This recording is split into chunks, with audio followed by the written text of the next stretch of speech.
Os impactos do crescimento das apostas online no Brasil. Para falar sobre este tema, nós convidamos a juíza Beatriz Junqueira Guimarães, do 5º Juizado Especial Civil de Belo Horizonte, e o médico psiquiatra e homeopata Aloísio Andrade. Quais são os riscos sociais deste crescimento, doutora Beatriz? Como está o mercado de apostas hoje no Brasil em termos jurídicos? O mercado de aposta tem uma parte que está regulamentada. E alguns sites, alguns bets não estão regulamentados ainda. Então, é preciso que o consumidor fique atento na hora que ele entre em algum para saber se ele está fazendo uma coisa legal ou uma coisa ilegal. Até para que depois venha ter a proteção sobre os eventuais efeitos que possam ocorrer dessas apostas. Doutor Aloísio, fala-se que a pandemia da Covid impulsionou este crescimento das apostas online. Quais os riscos para a saúde mental? O que o vício em jogo pode causar? O que a Covid trouxe foi uma aproximação e uma ampliação dos cidadãos com o contato através das redes, com o contato com o outro à distância, né? Então não foram só os jogos que tiveram esse boom, mas faltou ao governo, no meu entendimento, essa regulamentação que a doutora Beatriz recomenda para poder inibir a explosão, porque depois que você tem a explosão de um consumo, para você ter uma retração é muito difícil. E eu também não entendi bem quando se regulamenta, algumas não regulamenta outras, quer dizer, as que não estão regulamentadas, elas têm que deixar de existir. Elas não têm que estar funcionando na surdina, né? E esse é um fato que tem trazido muitas polêmicas, que é o fato de confundir-se regulamentação com censura. Isso daí é uma distorção, porque tudo na vida do ser humano precisa de ter limite. Você tem que ter os parâmetros, né? Então, eu acho que o problema todo tem que ser a nível de governos, sejam governos federais, sejam governos até estaduais, desde que não firam a lei federal, para poder colocar isso dentro do controlável, dentro do mensurável. Nós vamos aprofundar essa discussão ainda nesse programa, mas eu pergunto para o senhor os riscos para a saúde mental, né? Olha, são os mesmos riscos de uma dependência química qualquer, né? A dependência química pode ser por álcool, por drogas, por sexo, por compras, por jogos. Estava falando até com a doutora Beatriz que o grande desafio de você trabalhar com uma pessoa que está viciada em jogos é que é um vício que tem quem por trás? A esperança. É a esperança. Quer dizer, quando você joga, você tem a expectativa de que você vai ter uma série de problemas financeiros resolvidos com uma sorte, com um estalar de dedos, né? Então, a saúde mental, quando ela se baseia em valores que não são valores consistentes, ela fica muito vulnerável, porque ela precisa de contínuos sucessos. Por quê? Porque se você não esforçou, se você não trabalhou, se você não dedicou-se àquilo, mesmo quando você obtém uma vitória, o que acontece? Pega-se aquele dinheiro que você ganhou e torna ele todo jogando de novo, porque você quer mais. Então, é uma dependência química clássica. Doutora Beatriz, quais são as leis que regulam o mercado de apostas hoje no Brasil? A chamada Lei de Apostas de 2023, a senhora acha que ela dá a devida proteção contra abusos neste mercado? Nós temos essa lei nova, mas eu acho que, acima de tudo, nós temos o Código de Defesa do Consumidor, que é um instituto antigo, né, um código antigo, mas que ele é válido até hoje e muito atual. Porque todas as vezes que o consumidor tiver exposto a um risco, que o consumidor tiver sido lesado, que não tiverem sido passadas as informações corretas, ele pode acionar a justiça, porque o Código do Consumidor está aí exatamente para isso, para regulamentar, para ajudar a quem passou por alguma coisa que não está, por exemplo, na lei de apostas online. Doutor Aloísio, como explicar a compulsão por apostas? Por que há pessoas que apostam mais do que poderiam perder? Há casos até de vendas de bens para manter o hábito, né? O ser humano ele tem um vazio do bolso e um vazio na alma, o vazio existencial que a gente chama. Então, está faltando alguma coisa e lógico que a gente sempre imagina que o que está faltando é algum dinheiro para eu poder ter uma condição de vida melhor, eu ter coisas que me deem mais satisfação e mais prazer. Então, a compulsão, a gente fala até de um perfil compulsivo, é a compulsão pela comida, é a compulsão pela bebida, é a compulsão por coisas que, num primeiro momento, Carlos, dão a impressão de que vão preencher o seu vazio existencial, mas que logo depois que você experimenta aquele bem-estar, você tem uma nova demanda por mais daquilo, entendeu? Então, é uma vulnerabilidade que nós humanos temos como um todo, né? Mas tem perfis, tem tipos de pessoas que têm isso ainda mais intensificado. Por isso que eu falo, há que haver uma regulamentação mais mensurável que possa estar atuando de uma forma mais concreta. Vou dar um exemplo rápido para os telespectadores entenderem. Quando a pessoa joga 6 números na Mega Sena, tentando acertar os 6 números, a chance dela, Carlos, é 1 em 50 e quase 3 milhões. Imagina você pegar um dado, jogar 53 milhões de vezes, você tem uma chance. Isso é uma coisa totalmente leonina, né? Cláusula leonina que você chama, né? Ou seja, é uma maldade. E está regulamentado, tá certo. Mas tem gente que ganha. Mas a desproporção entre os que jogam e os que ganham é muito grande. Então, os jogos, em geral, se a gente for pensar no arquétipo, na estrutura básica do jogo, é um engano bobo. É um engano bobo. É uma forma de você pegar um incauto, de você pegar um ingênuo, a partir da ideia da esperança, fazer, não, joga, só tem gente que ganha, por que não vai ser você? Né? Então é uma distorção na percepção. Por isso entendo que a gente tem que ter realmente uma limitação nessa quantidade de dinheiro apostado, né? Nessa quantidade de vezes que você aposta. E é interessante, porque com a história da inteligência artificial, gente, nós estamos agora muito mais instrumentalizados para poder fazer essas medidas, entendeu? Você saber quanto que um CPF aposta, isso daí foi importante na lei, você só aposta com o CPF, né? Não é o seu nome, é o seu número de CPF que vai estar, então, fazendo essa possibilidade de você identificar quem está jogando mais do que deveria e quem está jogando de uma forma compulsiva. Doutora Beatriz, como estão as políticas públicas em relação ao tema? Como conciliar atividade econômica com a proteção do consumidor no mercado de apostas? Eu acredito que nós temos isso, né? Igual o doutor falou, o CPF, então se aquele CPF está jogando muito, vários sites já bloqueiam ele imediatamente. Os sites, eles têm regulamentos que pedem para ser lido. A gente entende que alguns vêm com letras muito pequenas, com informações que o consumidor não tem acesso.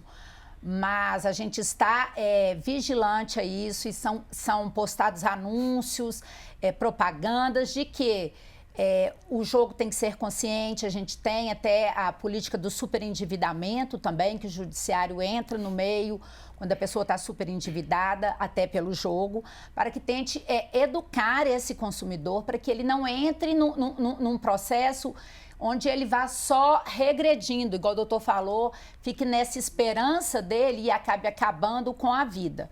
Então, nós estamos nessas políticas de que a parte, se sentir prejudicada, ela tem a justiça onde ela pode recorrer, mas, ao mesmo tempo, também estamos nessa parte educativa, que eu acho que é o mais importante, que a gente faça essa propaganda, explique o que é o jogo e quais são as consequências. Doutor Aloysio, tem como prevenir o chamado jogo patológico? A prevenção ao jogo patológico, assim como a prevenção a outras formas, outros tipos de dependência química, é a pessoa ter sido criada, né, na primeira infância, baseada em valores éticos, morais, espirituais, combatendo essa nossa tendência, que é uma tendência de todos nós, do imediatismo, né? A gente tinha essa história, né? Como vencer na vida sem fazer força, como produzir dinheiro sem trabalhar, né? Tinha essas coisas, isso está tudo relacionado com o imediatismo, que é uma atitude mais infantil, uma atitude mais ingênua diante da vida, imaginando que seja possível, então, você resolver questões que são questões complexas com soluções simples. Quer dizer, basta ganhar na loteria que a minha vida está resolvida. E muitas vezes nós temos exemplos clássicos e antigos de pessoas que ganham um grande dinheiro na loteria, passados 5 anos já não tem mais nada. Foi famoso a primeira loteria esportiva, a Loteca, né? Um tal Dudu que ganhou um dinheiro grande, né? 5 anos depois ele tinha consumido o dinheiro, porque a pessoa perde a noção. É que nem a gente estava conversando antes, falei assim, você falar, jogue com responsabilidade ou beba com moderação. Se a função da bebida é te tirar do seu estado normal de consciência, como é que você vai beber moderadamente? Você bebe um pouco, o negócio te faz um bom efeito, você se sente bem, você quer beber mais. Mesma coisa a questão do jogo. Jogue, mas com responsabilidade, jogue com sabedoria. Eu acho que isso aí é uma coisa assim, muito mais pro forma do que eficaz. O STF, o Supremo Tribunal Federal, fez uma audiência pública no final do ano passado sobre os impactos das apostas online.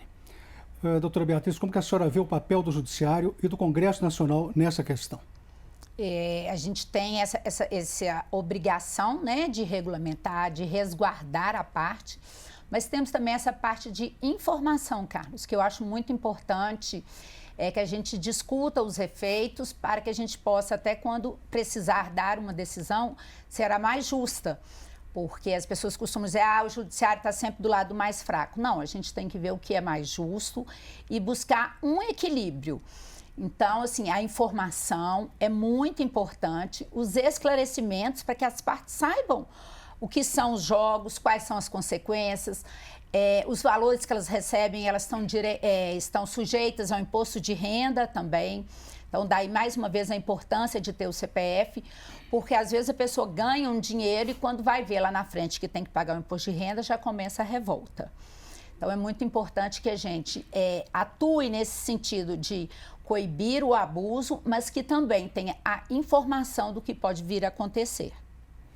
Na audiência pública do Supremo, houve vários pontos de vista. Alguns acharam que o jogo deveria ser proibido, que é uma atividade de risco que não pode ser normalizada. O senhor concorda com essa posição, doutora Luísa? E pergunto também para o senhor, o jogo patológico, ele leva a um problema de saúde pública que favorece essa ideia de proibição? Do ponto de vista da estrutura familiar, você ter um jogador patológico, principalmente se for chefe de família, você vai ter um drama para a família inteira, obviamente, né? A questão da radicalização, de falar assim, ou pode tudo ou não pode nada, né? Já diziam os gregos há 2.500 anos atrás, de que o equilíbrio está no meio, não no meio parado, tá, gente? O equilíbrio, ele não é estático, ele é um pêndulo, é como uma gangorra, que entre o exagero para mais e o exagero para menos, você tem esse movimento aí, que é um movimento harmônico, deve ser um movimento harmônico. Então, não acho que se deva proibir tudo, não, mas você tem que ter um controle, você tem que ter parâmetros externos que possam, então, mensurar, medir o que está fora da curva do aceitável e o que está dentro da curva do aceitável. Não é uma regra geral que vai funcionar para tudo. Isso que a doutora Beatriz falou da questão do papel do judiciário é uma coisa muito importante, mas hoje o processo das mediações, o processo que envolve, então, esse entendimento entre as partes, né? Se essas grandes empresas de jogos tivessem mais ética, tivessem mais critérios, elas próprias fariam essa limitação. Estou vendo que o sujeito está jogando muito, não precisaria de um juiz, de um magistrado, para poder ir apontar o dedo. Nós vamos fazer agora um rápido intervalo e ouvir a Justiça volta em instantes.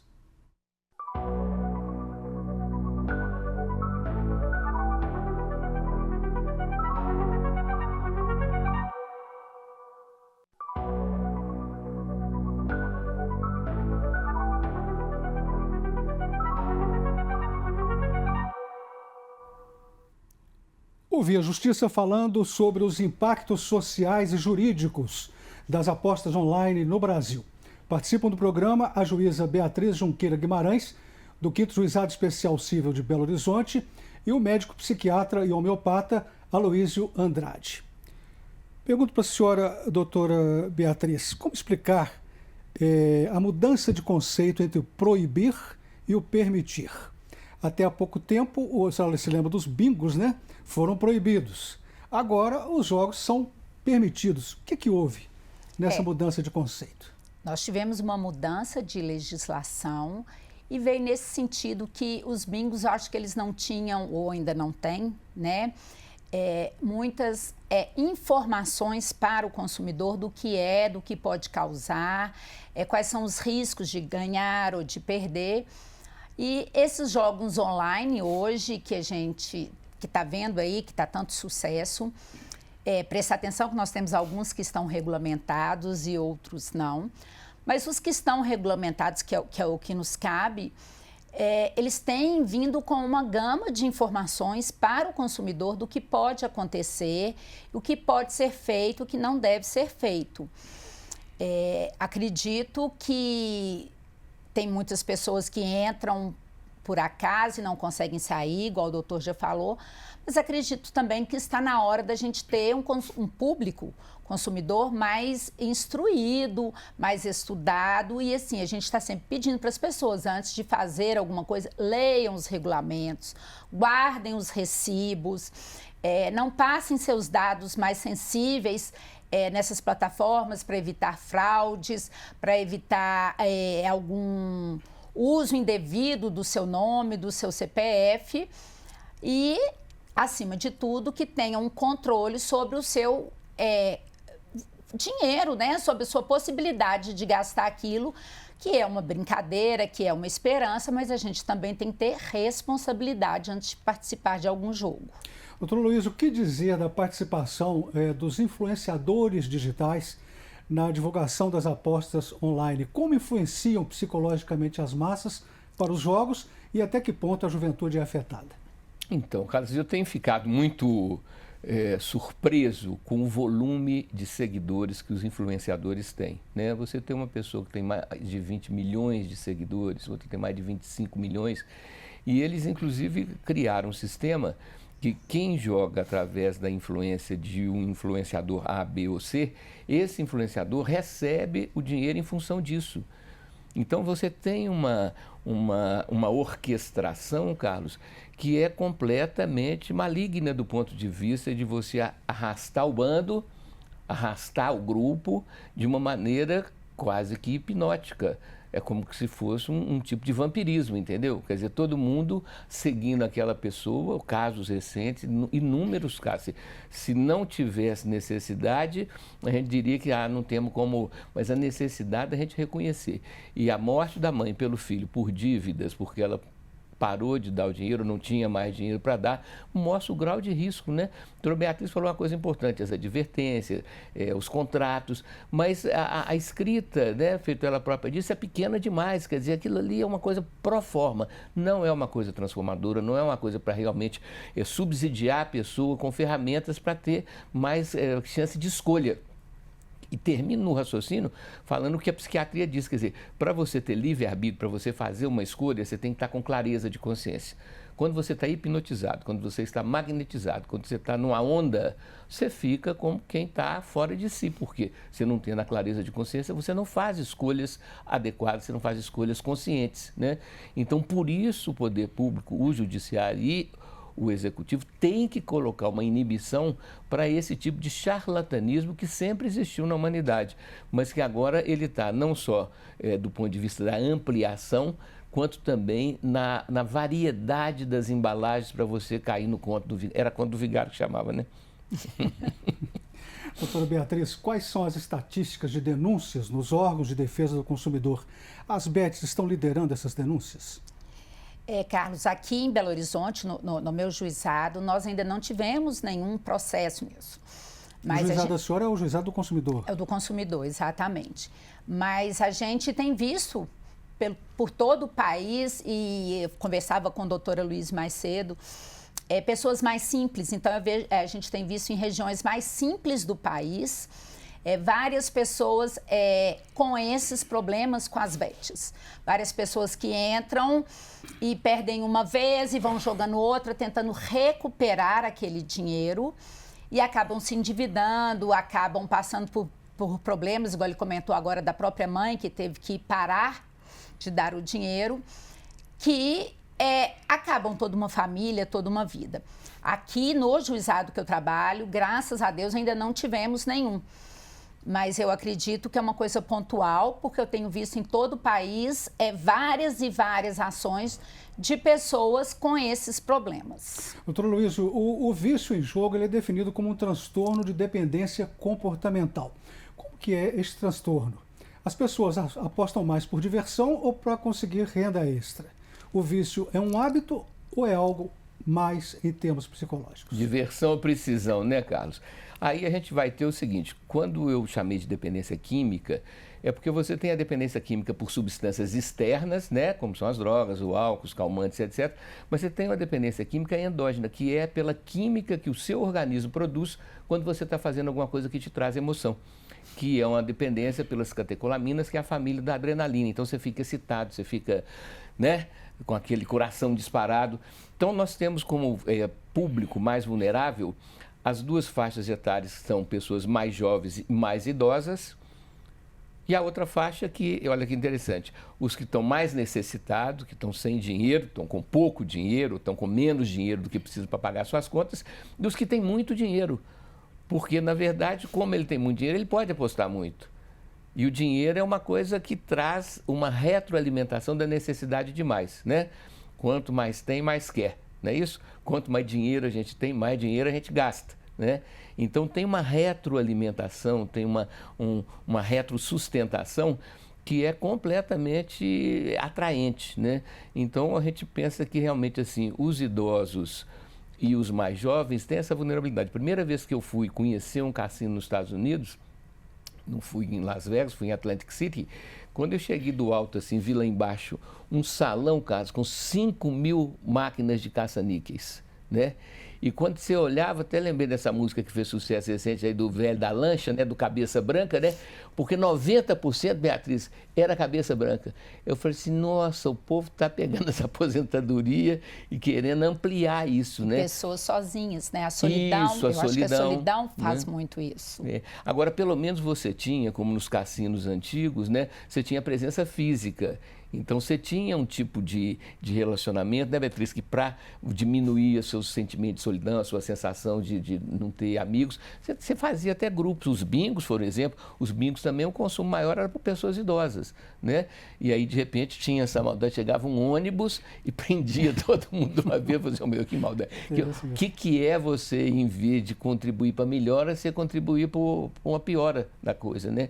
Então, não tem soluções simples, não tem respostas mágicas, tá, gente? Mas tem adequações, que tem coisas que são menos lesivas, menos nocivas.